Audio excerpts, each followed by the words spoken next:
Hey now, welcome to another episode of the EXP Share podcast. My name is Matt, as with me as always, my friend Will. And today we got a good one for you today, folks. We're going to be talking about Tord Reklev and that crazy binder drop that he had over in Utrecht just over the past weekend. 20 unique Pokemon in this deck. Well, we're going to talk about that more. We're going to talk about the results from Utrecht, what exactly happened there, and what took the whole thing. I'm just telling you right now, it wasn't Tord for once. We're going to talk about more of that later.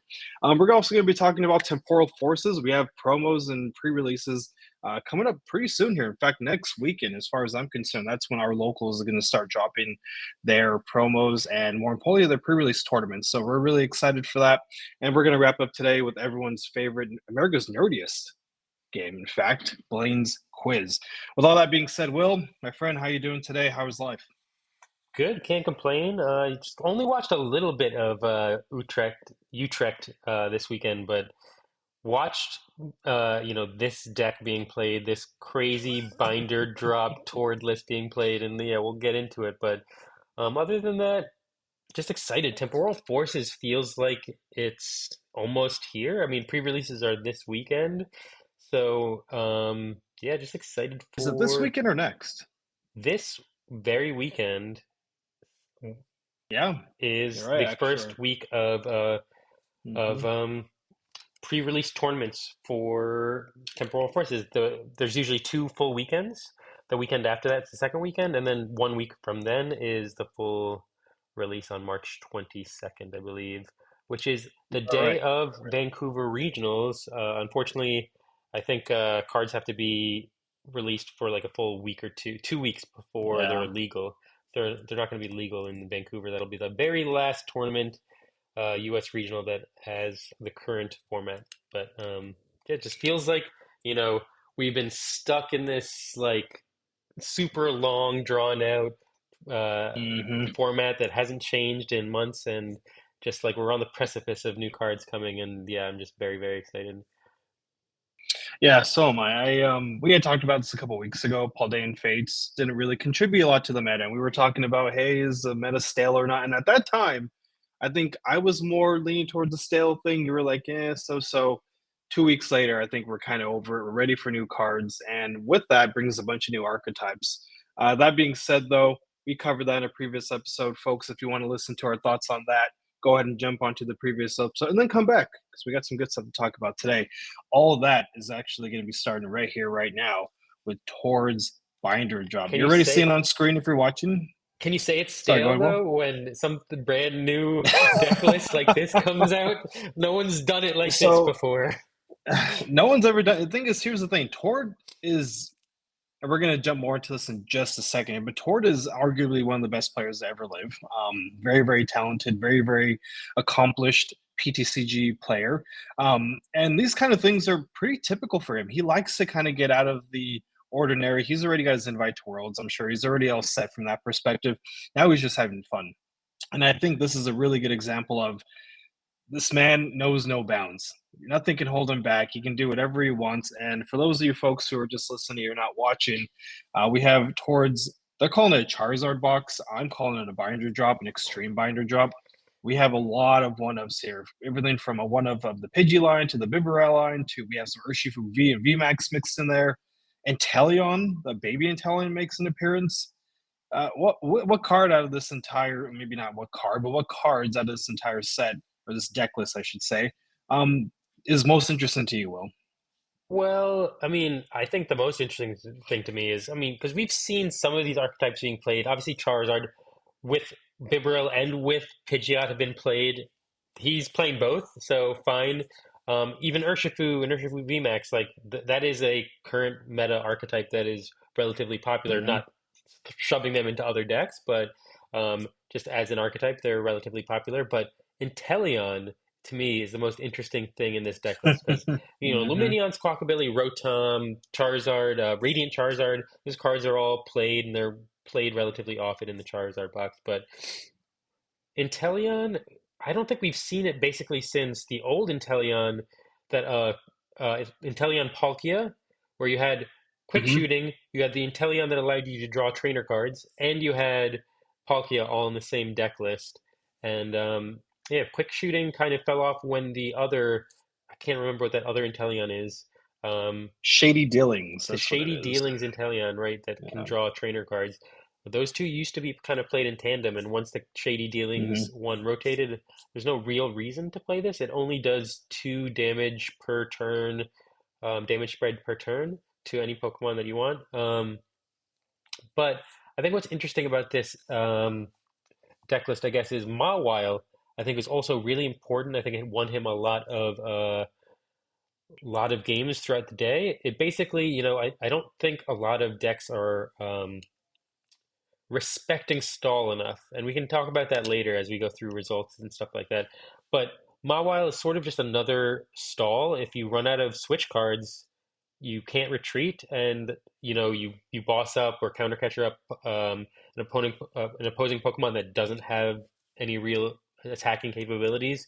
You Mawile it, and it just kind of sits there, and you stall them out until they deck out. But I think the combination of Mawile plus Inteleon gives you the flexibility of, even if they are able to find a way out of that stall at some point, by the time they find that switch cart, maybe 20 turns from now, because they had to you know go through 20 passes to just draw into the card they needed, you you will have done 20 times 2 damage spread to wherever you want on the bench. And you can kind of take prizes in addition to stalling out, so that Snorlax is, you're 100% in on the stall. I guess the combination of Inteleon plus Mawile, you can stall, but you also have the extra safeguard of taking prizes by spreading damage on the bench at the same time in case they ever do find a way out. Yeah, I mean, if we're looking at the list here, there's two major archetypes that are getting shoved into one, right? We have Charizard EX, which we all know and love or hate, depending on your perspective of the deck. And then we have Rapid Strike, and a lot of those common cards are kind of getting shoved into one place. So you have the Medicham V, as you mentioned before, you have the Inteleon with the quick shooting. Really, really interesting deck. And clearly, what happened here was Tord just kind of thinned out that Charizard line. We only have a 1/1 of Charmander. We have two copies of Charizard EX. Instead of playing a 2/2 line of Pidgey and Pidgeot EX, we have a 1/1. Same thing with Bidoof. And all of these different combinations become possible because you have so much space left over. If we were to scroll down some, we look at some of the supporters and the items in this list, same exact concept. One Hmm. Arvin, one Worker, one Avery, one Raihan, just all these one ofs. I think the only cards that really have four ofs are Battle VIP, Rare Candy, and Ultra Ball. And he's got five Dark Energy in here, which I mean, sorry, five Fire Energy, which you're already running pretty thin. But clearly, you have two Super Rod in here that allow you to get those resources back. I'm sure this is not an easy thing to pilot. I can guarantee you that. But Tord, again, being who he is, makes it work, and he took third place with this list, which is absolutely Yeah, insane.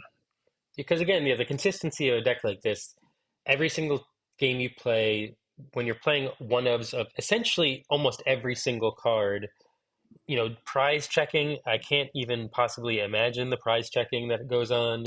The routing, because, one game you might feel like you need or are dependent on the Charizard or, the Urshifu, but that card just happens to be prized, and you just have to completely change um, your plan on the fly. And even if you want to use your Urshifu, you have a one of Rapid Strike energy. So, if that's prized, but your Urshifu isn't, you still can't use it. And it's incredible that he piloted this. Um, this is not the first time he's also done this sort of binder drop. I think Mm-hmm. one of the last major tournaments, he came with a Lost Zone box kind of binder drop that was also relatively similar. It also played the Mawile, and but had a bunch of weird new pieces that people hadn't really seen in Lost Zone. So um, I don't know whether or not. What's interesting to me is I don't know if this shows that Tord is a better deck builder or a better player. Because frankly, I don't know if this is I don't think if you give this deck to anybody, they can make it work. And I don't know if this deck is just an unbeatable, perfect deck for the current meta or something. To me, I just see this as he's an incredible pilot. You could give him anything and he could kind of make it work. Is he the best deck builder of all time too? Maybe I just can't see I just can't see what he's seeing here. But I think he's just an incredible player, an incredible pilot. and like is kind of showing off. This is him at the end of a format that's stale, and him just kind of showing off, how good he is as a player. Yeah, I would agree. And that's actually one of the questions I wanted to pose to you and to everyone who's listening. How good is this guy? Because as you mentioned before, I feel like the average Pokemon player, certainly the average Pokemon player, would pick up this list and say, I can't do anything with this. Like, what am I going to do with a handful of Scovet, Mew, and Manaphy? Like, what am I going to do with that? Tord finds a way to make it work. Tord finds a way. I remember, I believe it was a 2023 World Championship. That deck was Arceus, Pikachu VMAX, and something else. I'll have to look up the list. Mhm. At that time, people are calling that a binder drop. And it was a bit of a surprise, right? No one had Pikachu VMAX on their radar. No one had Arceus. I mean, Arceus is always going to be on the radar, but no one really had that list saying, hey, this is what you want to play. Afterwards, it became quite popular. So my question to you is, are we going to see this list in Goiânia? If I butcher the name, I do apologize. I'm doing my best here. But Yeah, no, I don't. is this a list that we see in the next regionals? Is anyone going to play this ever again? No, I mean, because like I said, I mean, I think you have to be an exceptional, amazing player to prize check to handle, to handle this type of thing. I think Lost Box, like single prize Lost Box, is an incredibly powerful deck, but it's not played, and Gardevoir too. I think there are a lot of really powerful decks that are really tricky and finicky. They don't get as much play as they deserve because they're incredibly difficult to pilot. This is Mm-hmm. like Gardevoir and Lost Box on crack, like this, I think, would be 10 times harder to pilot as compared to Gardevoir or Lost Box, and those decks are underplayed. I mean, I'm sure someone might bring this, but this is not going to be like 5% of the meta, or even like 2% of the meta. This will be like three guys who are, really sweaty trying to be like Tord. Because there's going to be someone who's going to try to make it work. Someone's Oh going to be yeah. like, "Oh, I'm smarter than this guy. I'm better than this guy. I'm going to take out the forest seal stone. I'm going to drop in some other stone and watch me take first place." And that guy's going to get scrubbed down in the first 3 rounds. So, I would agree with you. I think it's just Tord. Tord is that good. He's that talented, um, and he just knows the game that well, which is again crazy to say out loud, but I think it's the truth. I can't imagine anyone else picking this deck up and having success with it. I saw a video of Azul, who again is another very talented player. He looked at this list and he was like, I don't know. I don't see it. I don't get it. But again, it just really goes to show how difficult it is to do something like this and let alone have success with it. So congratulations to Tor taking third place. Really incredible outturn. Any other thoughts on this? Because I don't know what to say about this Yeah, deck. no, my brain capacity just doesn't work at the level like, I'm not a professional player at all, let alone at the level of Tord, and I wouldn't even know where to begin to discuss this on like some sort of deeper level. It's crazy. Tord's Yeah. talented, and I don't have much more to add. I think that's probably most of the folks listening and watching to us today, and that's completely fine. We're just everyday players talking about a game that we enjoy just about every single day. With that being said, though, there were other decks besides Tord's Binder Drop that we can talk about. In fact, like I mentioned before, he didn't win the whole thing. Surprisingly enough, it came down to two decks. It came down to Mew VMAX running a Fusion Strike build, and it also came down to Roaring Moon. And you would typically, if you look at that match up on paper, you're thinking, well, Roy Moon got to every tomb, bossed up a couple Mews, and that's it, game over. But that wasn't the case. As always in Europe, for whatever reason, Mew took the whole thing once again. So let's go and pull up that deck list there and take a quick look. Admittedly, not a lot that you would be shocked by. Nothing really unique, truly nothing different. It's just Mew VMAX is that good. Yeah, I mean, I think right now, obviously, the fusion build's just better positioned right now. I mean, I think a lot of people are starting to play Spirit Tomb because it's not only good for this matchup, it's also good for the Roaring Moon matchup. And speaking of Roaring Moon, I think this is the first time that Roaring Moon was the number one played deck in a tournament. Mm-hmm. It was Mm-hmm. above Charizard, it was above Giratina, it was above anything else. So not only did this deck beat Roaring Moon in the finals, I'm sure it had to have played at least one or two in the first and second day of the tournament. So that's an incredible accomplishment, and um, yeah, I guess Fusion's just the better play when there's Spiritombs rolling around because you need access to those Genesects, you need access to your draw power, and when you attach a Fusion, it prevents Fusion energy. It prevents Spiritomb from sort of limiting that draw in that way. So um, yeah, it's I watched a little bit. I didn't watch the full final, but Meloetta obviously just helps the prize trade if you force a um a, a Roaring Moon to take a single prize instead of taking two or three. Really, really can benefit the prize trade, and I think that's basically what happened.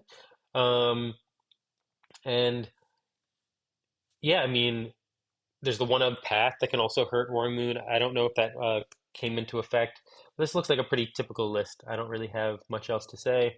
Mew just also, I think, really, really popular in Europe. And, I think won Mhm. another major European tournament in the last month or two. So, yeah, it's just that deck, and it always has been that deck, no matter how many cards they print to try to stop this deck. Um, Ultimately the only thing that's going to kill it is rotation, and yeah, it's only got a couple, like 1 month left or so to perform.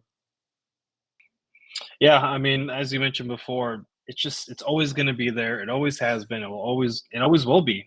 Rotation is going to be the only thing that's able gonna it's going to be able to stick the knife in the back and finally send it off to the grave.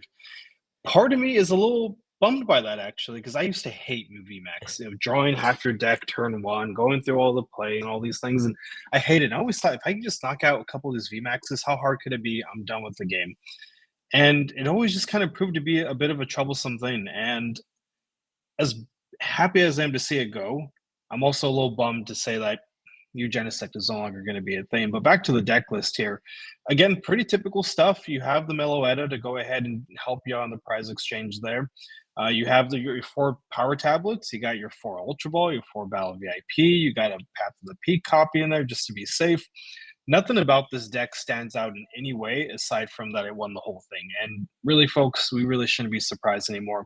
It's Mew VMAX. Genesect is one of the best draw engines to ever be printed, potentially the best draw engine ever be printed. Um, a solid deck, and again, a little bummed to see it go, but at the same time, there's a little joy finally saying goodbye and saluting one of the best decks ever made. Really, one of the best decks. It'll go down in history. I mean, and it's just the numbers it puts up in terms of like wins and regionals too, and throughout its entire lifespan, like from inception to now rotation, this deck is putting up numbers, can compete with any meta, with any format. Yeah, I think it'll go down as one of the best decks ever made. Yeah, absolutely. Well, as we mentioned before, it did beat a Roaring Moon deck. We can go and take a look at that deck list now. Again, not anything really crazy or different. It's a pretty standard build for Roaring Moon nowadays. A couple of them Ultras V. You got one Mu EX for a little draw support, Squawkabilly EX in there to kind of accelerate things that first turn. Your pivot and more Pekko.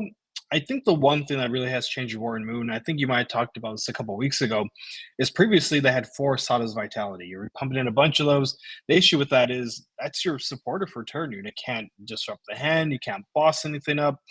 Counter Capture, is great and everything, but this deck list actually doesn't even play Counter Catcher. It's playing Pokemon Catcher. For you folks at home or for anyone watching who's not familiar, that's a coin flip. That is not based on prizes or anything like that. It's a coin flip. So you can technically play this turn one. You can play it when you're tied in prizes, whenever you want to play it. And this deck list has four of them. I'd be curious to know if that worked out or not for them. I mean, clearly it did. They took second place.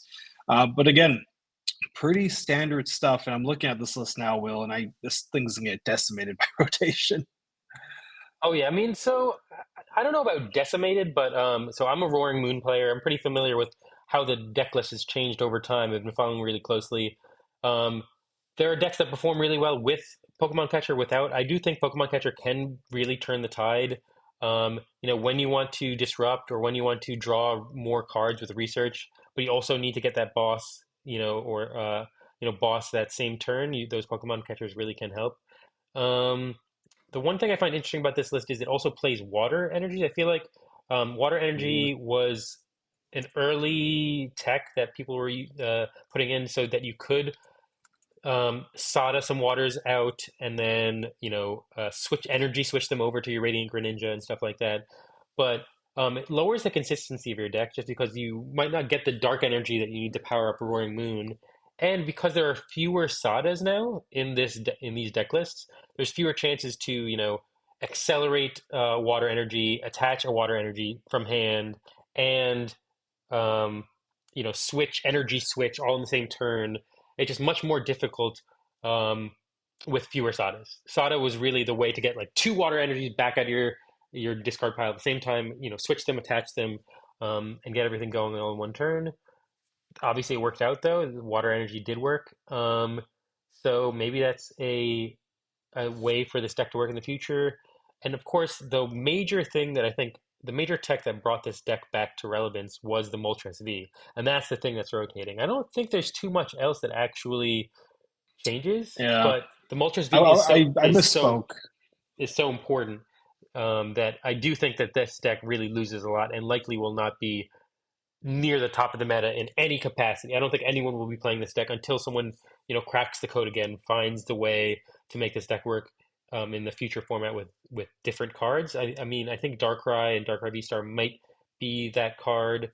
Maybe it helps at least in that you can get like an ace spec card back from the discard, and that's going to be these ace spec cards are so incredibly powerful that I think that could really favor the deck. Other than that, I'm not sure, and it hasn't been putting up any numbers in Japan. No one's really cracked the code, and we'll see. Yeah.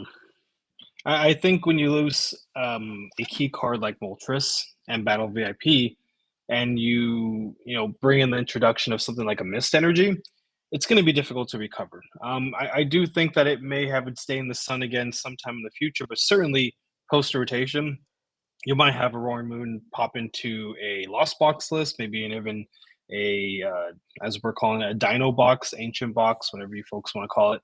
It might pop in there once in a while, but I think the archetype that you're seeing right in front of you today, if you take out the Moltres, you take out the Battle VIP, and I think that's actually all that rotates. I misspoke earlier. I thought for some reason Judge and Energy switched. I don't know why I thought those rotated. Those are still very much part of the meta. In fact, Judge just got reprinted, I believe. Um, those are actually pretty big deals. That's how you get all your moons out. That's how you were able to pull the energy back out of the discard pile without having to use Sada to go ahead and waste your support for a turn. So the pieces are still kind of there, but again, the meta doesn't change so much post rotation. I just can't see this list playing. It's not going to be doing well, and that's okay. That's completely fine. Again, Warren Moon isn't going to be completely good. You're going to see pieces here and there. I think the big thing is for a lot of people, they're going to be excited the price of this card is going to drop because I think right now Roaring Moon is like $7 or $8 a copy, which is ridiculous. It's more than Charizard, I believe. I have to double check that Charizards are actually. still like $18.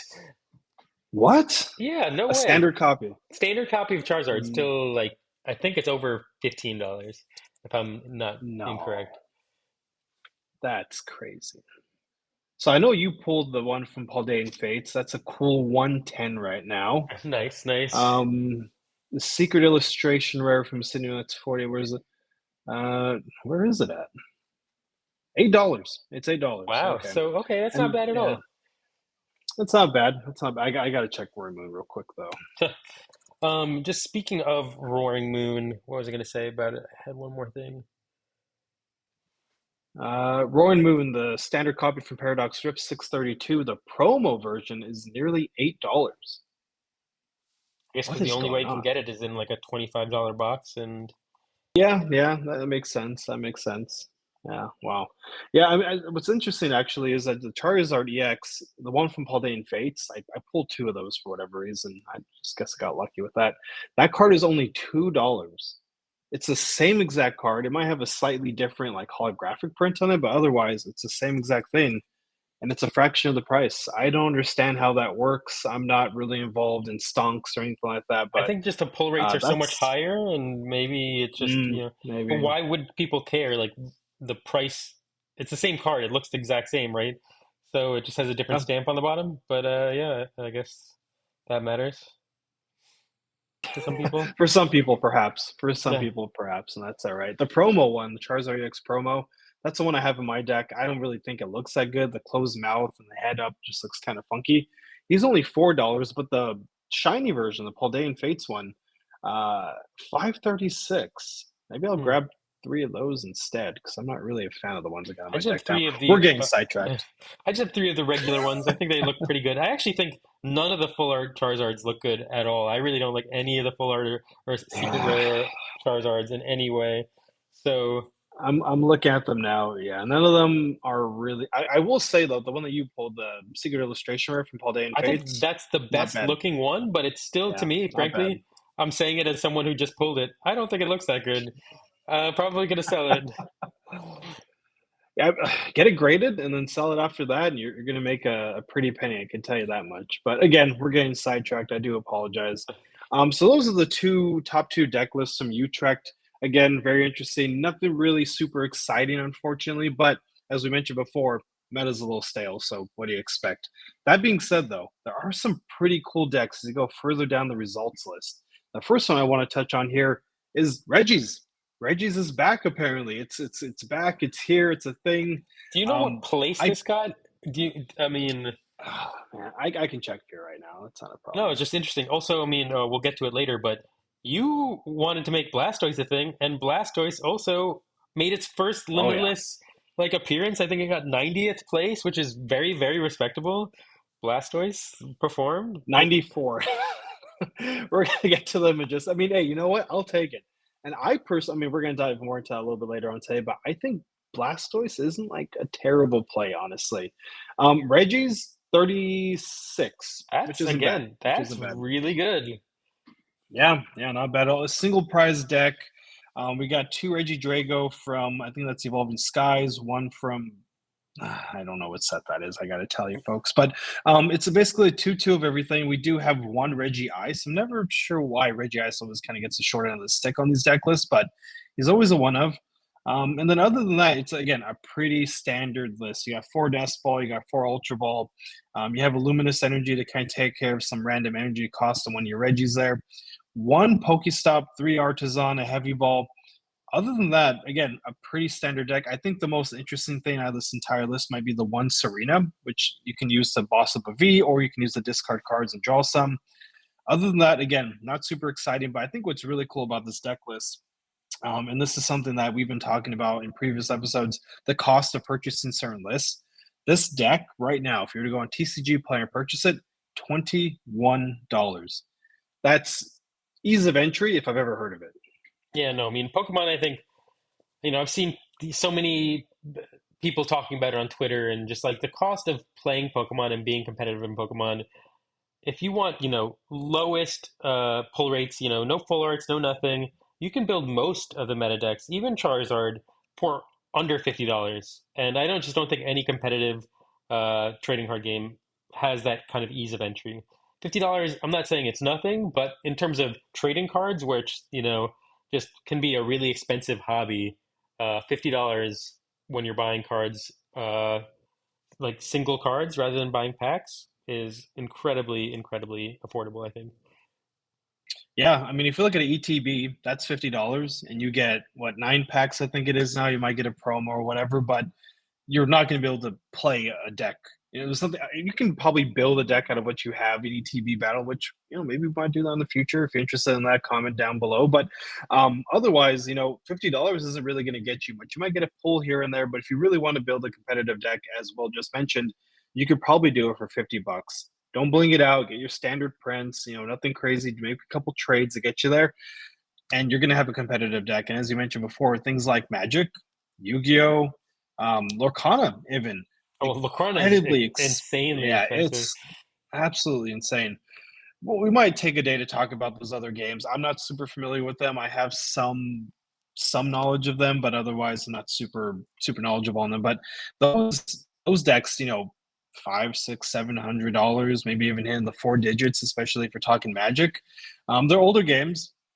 Magic being the oldest one, obviously, and I don't think that actually has like a standard format. I think you can They play do, but everything like forever. no Oh, one they do. really plays the standard. From what I've heard, they've really gone all in on their commander format right now, and standard is just like not Okay. very popular. It exists, but not super popular right now.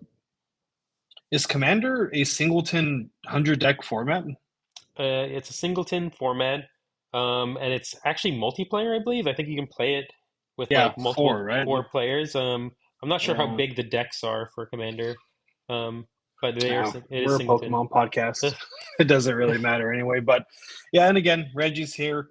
Took 36th place out of everyone who participated in that event for $21. I'm not sure what you get at 36th place. You probably get a booster box or something along those lines.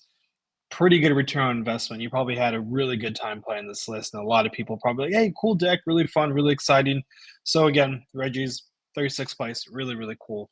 The next list I want to talk about though is going to be this Arceus Superior deck, which has kind of seen some action here and there. This isn't the first time I've seen this list, but it's not exactly going to be something that you're going to, if you roll up to your locals and you're not going to see this list. It's going to be kind of a rare thing. What's really interesting about this list as well is the V Guard energy. I'm not sure what that could be for. I mean, Palkia's running around, Mew's running around. What other major V Pokemon are there? Yeah, I mean, of the, obviously the cards that are performing the best right now, Tina maybe. I mean, I guess, but Tina also has an instant delete button and is hitting. Yeah, yeah. I mean, the 280. I guess. Yeah, I don't. I'm not sure. There are still some V's floating around, I guess, but maybe just another colorless energy. Well, they could have gotten gift. They could have gotten anything else. So I don't really know what those V guards are for, but hey, it worked. It got them, a relatively high performance, and yeah. I mean, I have seen this deck floating around. Obviously, add the Spiritomb. I do think that's a good play just in general right now in the current meta. I know Tinas are playing Spiritomb. Um, I've even seen Roaring Moons playing it for the mirror. Well, no, although Mm. it shuts themselves down. So maybe I don't know why you would play for the mirror. Um, Other than that, it's a pretty typical slacking V. I've seen that being played in Arceus. I think Arceus is going to be just a really good deck moving forward, even after rotation, because the loss of Battle VIP Pass, because it's difficult to get big Pokemon out quickly. I think that that V Star ability is just for consistency going to be really, really good. And if you look at the Japanese results, Arceus is all over the top winning decks. So whether it or not it's with Superior or Slacking, I don't know. A lot of players are playing it with Alolan Vulpix, but Yeah, it's an interesting list, and again, I don't know enough about this list to really tell you everything about it, but if we're just looking at Superior V Star here, first attack, 190 damage, one grass, two colorless energy. You may move around any amount of energy from your Pokemon to your other Pokemon in any way you like. And then the V Star power for one grass energy is 60 times. This attack does 60 damage for each energy attached to this Pokemon, switches Pokemon with one of your bench Pokemon. So that's kind of a cool concept, especially with a bunch of Charizards running around in the format, a bunch of Running Moon running around the format. You could take a knockout and then, I don't know, maybe you put up a Squovid or a Spiritomb or something along those lines. A single prize that forces your opponent to either have a counter catcher in hand should they be down in prizes, or it forces them to go find bosses should they not have it in their hand. So kind of a sneaky play there, a little bit of a hit and run, which isn't something you see too often in today's game. But again, really, really cool concept here. The Slaking V, I've always been a fan of this Pokemon. I don't know what it is. He's just a big oaf, and that makes him kind of lovable in some way. But with the Bravery Charm, there's one of, and it's, I mean, aside from, I mean, you're not going to put a Bravery Charm on a Squovid, but that makes it 280, and I believe he's also dishing out like 260. So a pretty beefy hit hardened Pokemon. You have three paths in there, shuts off that ability. Psyking V, I feel like was always one of those cards that was a bit underrated. And who knows, maybe with no, actually no, without Path, I think Psyking is probably dead. This yeah, might be the last time you see this card in yeah. any Path kind is of meta definitely the relevant perfect deck. card to work with Slacking. Without it, Yeah. you're not you just can't attack with him every other prize or whatever. So kind of difficult, but he had a good run, and I mean, Superior, like you said, it just hits the perfect numbers right now. 190, even with a double turbo, it's hitting 170, and that's enough with weakness to one hit KO Charizard. There's not many Pokemon out there that are one hit KO Charizards, and Grass type is just not that ubiquitous right now. There aren't really that many good Grass attackers, so he's kind of the perfect counter. Yeah, and I think the other thing in this list that we saw in a couple of these other lists, we never really touched on it yet, but is Raihan. Raihan is another card that's rotating that as far as I'm concerned, this is a really, really good card. Upon knockout, grab an energy from the discard pile, attach it to one of your Pokemon, and then it's kind of a mini Starburst. Go get any card in your deck, put it in your hand, don't have to reveal it. Really, really cool ability, really, really powerful card. I don't know if this card ever got its proper recognition. I know it's all over in GLC. It's obviously very popular in that format. I don't know. I mean, am I I mean, overreacting? I just feel I like think Raihan there never are, saw its day in the sun. it's not a card that decks play four of, so it doesn't get the same Sure. kind of respect like boss's orders or research or Iono, but I do think it's definitely got its limitless pages. It's got its probably in a ton of decks that won regionals. I just think it's not that flashy trainer card that you put four of in. You get one or two. It's really good at the end of the game when you need that quick energy acceleration. You need to get that exact card combo that you need from the deck. I think Lost Box plays it, or like Lost Zard. A lot Mm. of archetypes play Raihan. It just, maybe not as flashy a trainer card as some others. Yeah, agreed. And again, it's just one of those cards where do you want to play more one of than that? I don't think you probably want to play more than one copy. But that being said, Raihan, just one of those cards that I'm a little bummed to see it rotate because this next deck list that we're going to look at, something I'm really excited about, plays Raihan, and that's going to be Palkia Blastoise EX. For those of you listening at home who have no idea who I am, that's completely fine. Growing up, Squirtle was my guy. Blastoise is my guy. Favorite Pokemon. I have all my cards set up right over there in that corner, and Blastoise is all over that little setup there. And this is actually when I first saw this card, I thought, okay, here's my chance. Here's my chance to play my favorite Pokemon, and it's a fairly decent card. Is it going to be a face melter? Probably not, but at the very least, it's going to be decent. And here it is playing 94th, which isn't terrible. It made day two, but as you mentioned earlier, well, this is the first time Blastoise EX is getting a limitless pledge. Hmm. Yeah, no. So I mean, this is I think probably its best performance ever because it's never Yeah. gotten a limitless page before. Um, And frankly, yeah, I do think it's an underrated card. It's never going to be as big as Charizard, not only because Charizard is just a more popular, you know, Pokemon. They're going to keep on reprinting really, really good Charizards moving forward. But I do think that this deck is slightly underrated. I think with the combination of Palkia and Blastoise, you can get these guys going really quickly. Turn two. Um, You've got your Irida for the rare candy Blastoise EX combo. The pieces are all there. Unfortunately, kind of caps out. It's not an unlimited damage Pokemon like Chen Power or anything like that. 280's the best it can do, but those are 280's really good numbers.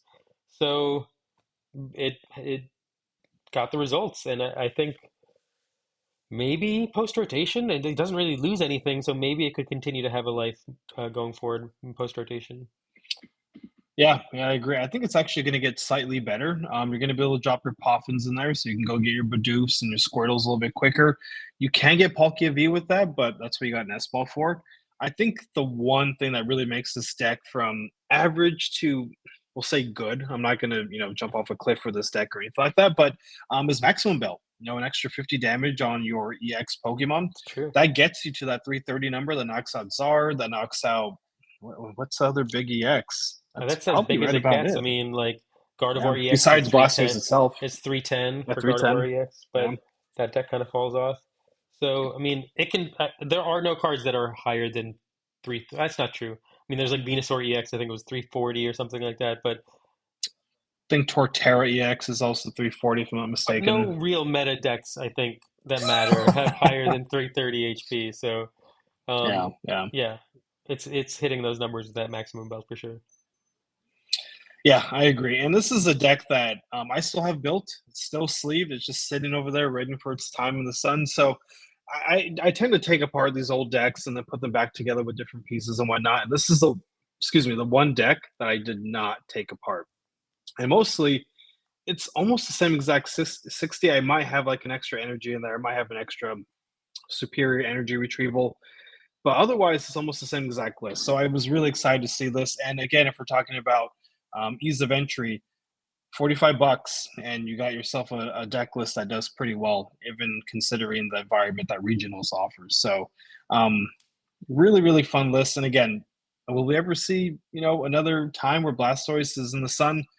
Maybe. I'm just going to put it as a maybe. I would love to see Venusaur EX come back around and be like, hey, I'm your guy. I'm going to get you 95th place at a regional, but probably not going to happen. No, but this one did it, and I think you're seeing like just distantly into the future. You built Goldengo, you built this deck. I think those decks Mhm. weren't necessarily ready right. They didn't have all the cards they needed right when they came out. But with Buddy Buddy Poffin, but both those decks are benefit from Buddy Buddy Poffin. Yeah, Um, yeah. with some new single prize steel card types, are there going to be any new I mean, not like single prize steel attackers? Are they for Goldengo? I'm not No. sure. I mean, so folks are still running it with the Palkia and the Greninja, which works fine. I've played that list. I've built it. It's fun, but I personally think the Scizor line is just so much funner. It's Mm. maybe not as consistent. It's a little more linear than anything that you have Palkia and Greninja. But it's just fun. I don't know. I can't help myself. The Palkia list is cool and everything like that, but I would much rather actually play the Scizor. In terms of something spicy in this list, honestly, there really isn't much. You have one Artisan, one Pokestop as your stadiums for play. You got a vacuum, you got a rope in there, a bunch of one-ups for these items and stadiums. I will say 9 on the energy is a bit low. That would kind of freak me out a little bit. If I had 9 energy and I'm just going through them, I'm blasting away with this Blastoise, no pun intended. Makes me a little nervous, but I somehow mastered this idea. I shouldn't say master. That's kind of putting myself too much on a pedestal here. But 6 energies and Zard, I found a way to make that work. Obviously, that's some I believe Azul had come up with that list, but um, I made that work. So maybe 9 is the number because I think right now I'm playing like 10 or 12 or something like that. So this is after I saw this, it got me excited. I want to revisit this list to get it ready for rotation. So next time we have our group together and we're playing, you might see Blastoise EXL on the table. Very All excited right. Well, with to that play being again. said, yeah, we'll see how it goes. We'll see how it goes. A couple of things we want to touch on here are the pre-release tournaments coming up. I kind of got the sense that there might be some folks who aren't familiar with the concept of a pre-release. So, in case you don't know what it is, a pre-release, simply put, is a friendly, not competitive tournament that stores typically hold 2 to 3 weeks prior to the release of a set. And in this case, we're going to be talking about Temporal Forces, which releases on March 22nd. And what you see in front of you right now, for those folks who are watching, are the 4 different promos. The way this works is you will go to these pre-release tournaments, typically between $25 and $30. Anything higher than that, beware. And you will go ahead and get a build and battle kit, which has 4 booster packs, a deck of 40 ready to play. And what you will do is you will open those 4 packs, and you will pull what you want from those and put them into this 40 card list, essentially making a list on the fly. This is one, super fun. Two, it creates a fairly even playing field. Not everyone's going to be pulling all these AXs and things. You do get those people who get super lucky and are able to play like a. I remember the last pre-release we had gone to. I think someone was playing. I think it was my wife was playing Iron Hands, and she actually decimated the whole pre-release because she was able to get Iron Hands out. So that was a lot of fun. But as you can see here, we have Feraligatr, we have Matang, we have Koraidon, we have Miraidon. All really, really good cards. I can guarantee you right now, all of these cards are going to be minimum $5 or more. One, they're promos, they're pre-release promos. I don't know if they look that good, to be honest. That might be a What? popular I opinion. Really, I knew it. really like the look of these. Really. So, which one stands out to you? I mean, both for Alligator and Matang, I kind of really like. I don't love the Miraidon Koraidon ones. I feel like they're trying to make them look kind of like the EXs, like scratching through, the image. I don't think, they're the best artwork for Miraidon or Koraidon that has ever existed. But the for Alligator Matang kind of do stand out to me. I don't know what it is. I just really like them. Of course, just promos in general. You get me with a promo card. I really wanted. And then in addition, I think a lot of times promos they're not always that A cards that I want or that powerful or that balanced. And I feel like all 4 of these cards, I want every single one. Like previous Yep. pre-releases, there'll be like one that's the clear standout, the card that you want, or the card that will clearly perform the best. I think all of these have a clear um, benefit. Not only if you want to play it in GLC in the future, but like just in the pre-release format itself, I think these cards are all really powerful, really different play style that you'll create playing each deck. So yeah, I'm just really excited to see how the pre-release goes and how powerful each like archetype ends up being within its own deck. Yeah. If we're talking about where these cards apply, where they fall on the deck list, for Alligator, maybe with Palkia or something like that, it's probably the worst card out of the three, I will admit. Great for GLC. Definitely going to be going to my water GLC. Will, I'm sure it's going to be an inclusion for you as well. I already got my Crocodile, so I'm surprised which one I'm actually interested to see which one you're going to be picking up, and maybe we can do a mirror match on stream or something like that. I don't know, but the Feraligatr might go into a Palkia list. Matang, I think, is ideal for Dialga. I think that might see a little bit of play there. Koraidon, it's only going to be the Ancient Box, the Dino Box. I personally hate that art. I know that's a bit harsh, but don't like it. I was looking at this. I was looking at the one that's just going to be But you part of the always play standards. max rarity. Are you going to turn down the max That's rarity uh, I am. I to think so. get the different art? Interesting. I think so. And that's the thing. As you mentioned before, I like to. I try to do on the Pokemon. The supporters and the trainers. I'm trying to scale it back a little bit. But the Koraidon, the promo, it kind of reminds me of like a cat or something, like some kind of jungle cat. I don't know. And to me, Koraidon is a dragon. Like I want it to be a big dinosaur dragon doing dinosaur dragon things, and this looks like some big red cat. I don't really like it. And Miraidon, so pretentious, man. His head's always up. He's always looking down at you. He's the most pretentious Pokemon ever been made. Besides, I don't know who's another pretentious Pokemon. It doesn't really matter, I suppose. But I don't know. Miraidon, I actually do want four of those. I will say that. I don't know if I'm ever going to play future, but I like to have copies just in case I get the urge. So yeah, I think I probably want one of each, so I wouldn't be upset if I got the Koraidon, but I would say for Alligator and the Miraidon are probably the ones I'm going to be picking up a couple copies at minimum. Yeah, no, that for alligator, I mean, my water GLC deck is I think ready to be changed up a little bit. This card looks Mm-hmm. really interesting. 280 damage. You know, that even one hit KOs a whale lord if I'm playing a whale lord mirror match Yeah, or something. So, yeah. all these cards. I mean, yeah, I've never wanted every single promo card from a pre-release, so I guess I'm gonna have to find some in Las Vegas and play some pre-releases in Vegas too.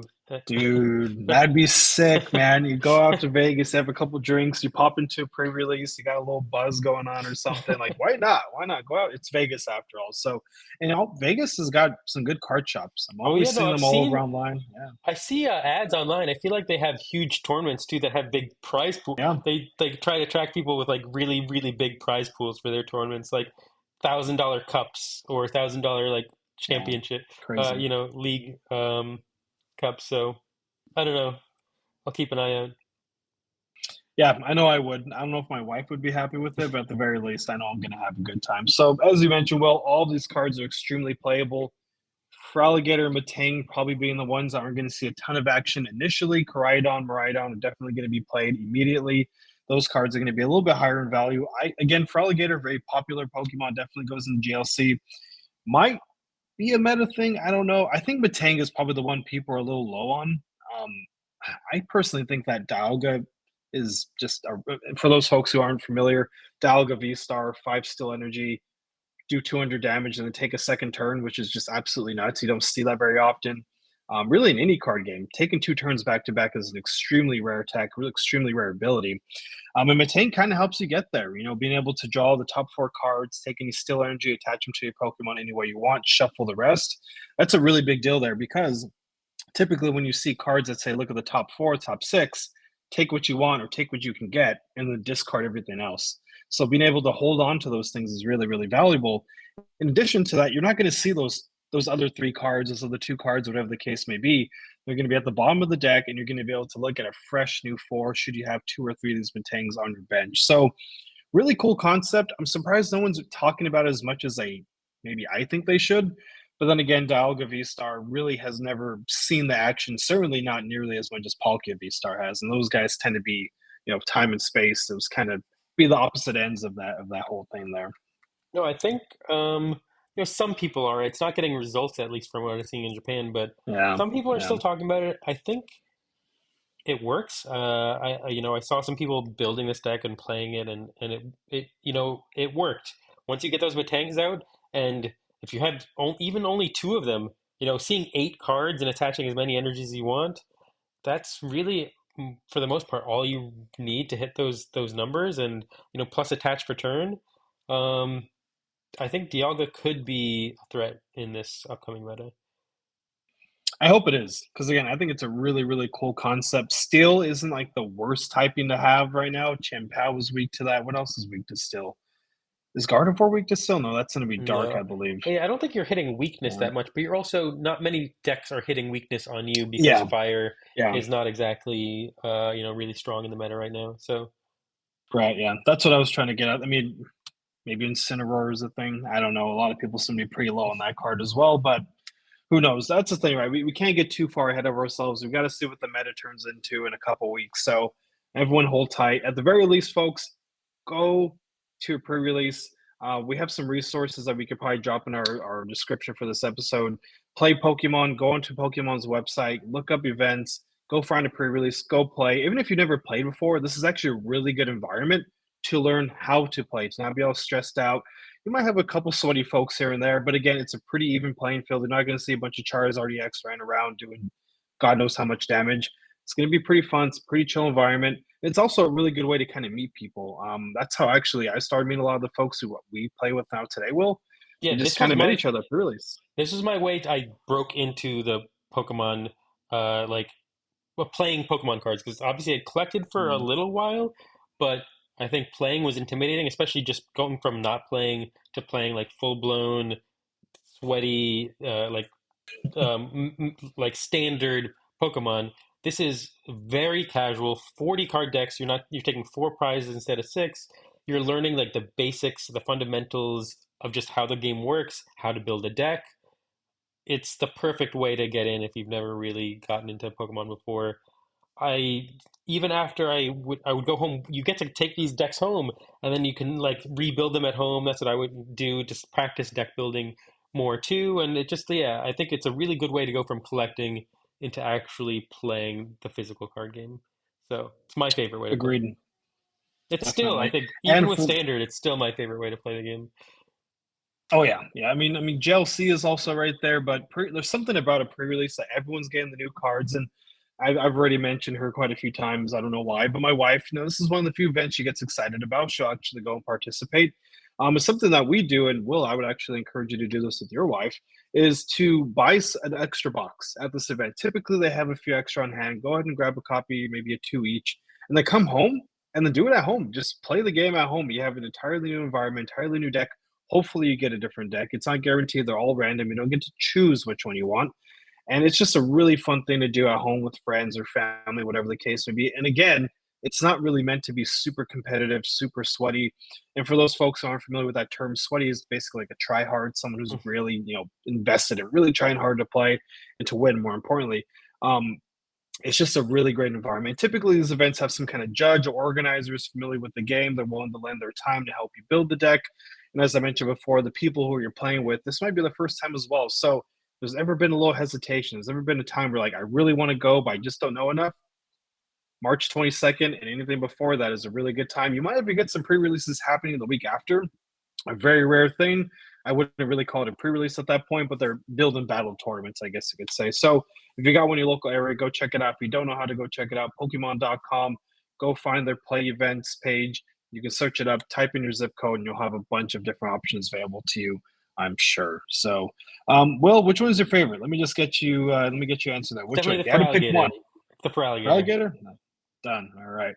I would think I would agree with you on that one. Kind of under the water, kind of that murky effect, that blurry water effect. Really, really cool card. The Crydon just isn't going to do it for me. It's just not. I don't I can't hate do it. it. I don't hate it. I'm gonna get 4 of them. I'm gonna put them in my ancient box. Yeah, you can play your four, and I'm going to play my four regular copies. We'll do the reverse hollow or something, and life will be good. Yeah. So, well, with that being said, we have another regional coming up this weekend. Go on, yeah. Um, Will, we didn't really talk about it too much, but based off what we saw in Utrecht, Any predictions? What do you think we got going on? Who It's takes the so whole hard thing? because Europe, I feel like, is just its own thing, Yeah, but yeah. I don't see Mew taking it again. Again, especially with Roaring Moon. I just, that deck, that player just kind of threaded the needle and somehow beat Roaring Moon. I think Roaring Moon was going to stay relevant at least until rotation. So, hmm, I'm gonna Roaring Moon. I don't think has won a tournament. I'm gonna hope for Roaring Moon. I'm gonna hope that Roaring Moon finally takes one home. I would agree with you. And this sounds kind of bad to say, and this is no discredit to the person who took the whole thing in Utrecht. I would imagine Roaring Moon player probably felt pretty good going into that matchup, thinking I got a regional under my belt. I know I would. I would be super excited to be playing against Mew VMAX if I was a Roaring Moon player. That being said, sometimes the cards don't really fall in that way, and you come up a little bit short, which is unfortunate. So if I had to pick a deck, I would say Moon would probably take it. Who do I want to see win? Give me Goldango. Give me Goldango right before rotation, right before Path of the Peak rotates out. Give me Goldango, and we'll see what happens there.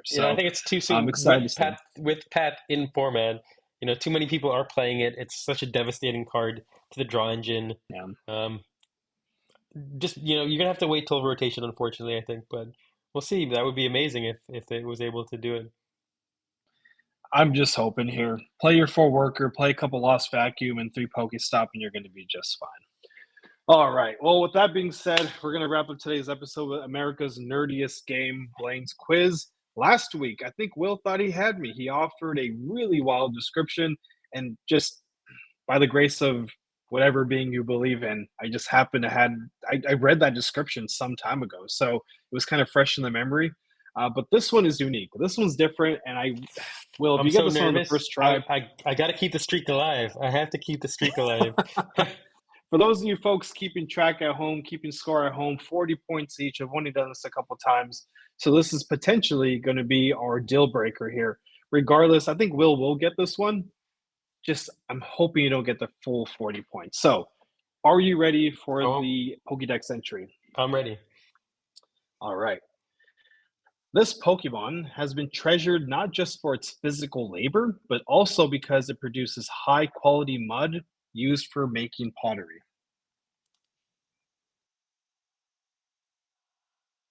Can you read it one more time? Just one more Yes, I time. can. Sure. This Pokemon has been treasured not just for its physical labor, but also because it produces high quality mud used for making pottery. I think Mud. I got you this time. I think I got you this time. And don't Mm, forget, you have your hints here. Your first hint will yeah. be what stage is it, and the second one is what generation, and the Well, last there's one no is what harm in species. guessing, right? So I guess, and then I'll take a hint. Um, so mud. Obviously, the first thing that comes to mind. I don't think this is it. Quags not Quagsire? No. Oh man, Quagsire has nothing to do with mud. Um, does he? So I'm thinking. Then there's the new Gen 9 Wooper evolves into like a mud guy. But I'm thinking the horse. There's a horse called Mudsdale or something. Like there's a horse, and I think physical labor. I think what animal, like what Pokemon would be involved in physical labor. So it's a horse that's like a mud horse, and it's called. Is it Mudsdale or something? It's like Mudsdale. It's not the name of the It Pokemon. I is can't. Mudsdale. No, that's it. You got it again. I can't believe this. I thought for sure. I mean, so the mud thing, I was like, oh, so there's another description here that I was going to offer you, but I didn't do it. And it would have read, this Pokemon has so much stamina it can carry over 10 tons across the Galar region without rest or sleep. But I thought that was way too difficult. I don't know if I mean, Yeah. unless I'm reading it here, I don't even know what region Galar is. So yet again, I we're mean, tied mud up. is And in I the think name. Mud next was week, in the Pokedex entry. I think you. It yeah, was a little too yeah. easy. So that's the thing. This is kind of an obscure Pokemon, and it's getting a art rare in the next set in Temporal Forces. And I saw them. I go, oh, it's actually kind of a cool art. I'm interested in that one. But I thought for sure you were not going to get this one just based on the fact that it's not exactly a popular Pokemon. So There you go, Will. Congratulations. You got 40 points more. Now you doubled me up. You're at 80 points total. I'm at a Yeah, measly there's 40 no with way my you're jolting. getting it again. There's no way you're going to be able to match this. Do you have something lined up already? No, nothing No, not lined up ready. yet. But if Okay. you're going for as Okay. obscure as Mudsdale, I'm going obscure. I'm going obscure. Go for it. I mean, it is America's nerdiest game for a reason. You got to know some stuff to really get in there. So hey, congratulations. You're in the lead once again, 80 points compared to 40, and we'll see what happens next week. I can't believe you did that. I thought for sure I had you that time, but you know what? Again, congratulations. And maybe the description was a little too easy. I don't know. Now I'm looking at these other ones. They all say mud though. There's no way I can get away from mud except that one. So Yeah. it's fine. Not a big deal. All right. Well, Will, any parting thoughts before we say goodbye today? No, that's it. Thank you so much for listening, guys. I think it's a good episode. Agreed. Agreed. Well, everyone, thank you for your time. We do appreciate it. We'll see you on the next one. Until then, take care and be safe. And bye.